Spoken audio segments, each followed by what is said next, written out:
Hej far. Rigtig hjertelig tillykke med din store dag i dag. Hvor er det vildt og underligt og fantastisk, at du sådan er færdig som præst. Men selvom du officielt er færdig, så er jeg sikker på, at du har en masse gode dage foran dig, og jeg er sikker på, at Gud nok skal bruge dig i fremtiden.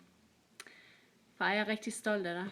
Der er en masse mennesker, hvis liv og hverdag er anderledes og bedre på grund af dig og på grund af din tjeneste. En masse mennesker er blevet velsignet på grund af den måde, som Gud har brugt dig. Og jeg er også selv personligt meget taknemmelig for, at du har været min præst i mange år.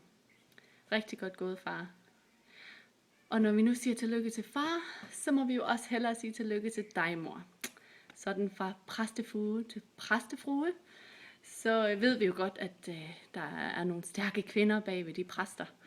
Men mor, du er et helt fantastisk menneske, og du har altid stået ved fars side og støttet ham, og givet ham, hvad han har brug for. Og det beundrer jeg dig virkelig for, mor. I er så gode sammen, I to. Og jeg er så taknemmelig for alt det, som I har givet mig personligt. Og der er så mange andre mennesker, som også er blevet berørt af jeres tjeneste sammen.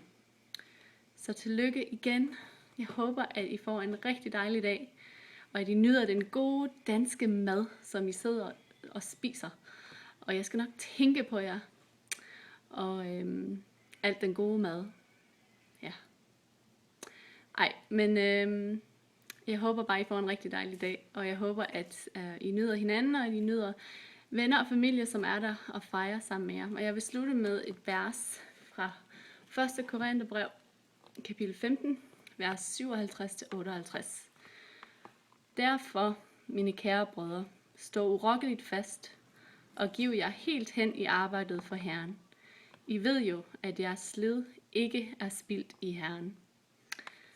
Jeres slid, jeres tjeneste er ikke spildt i Herren.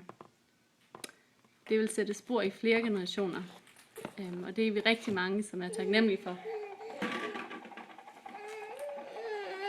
Så vi siger tak, og vi elsker jer. Ha' det godt.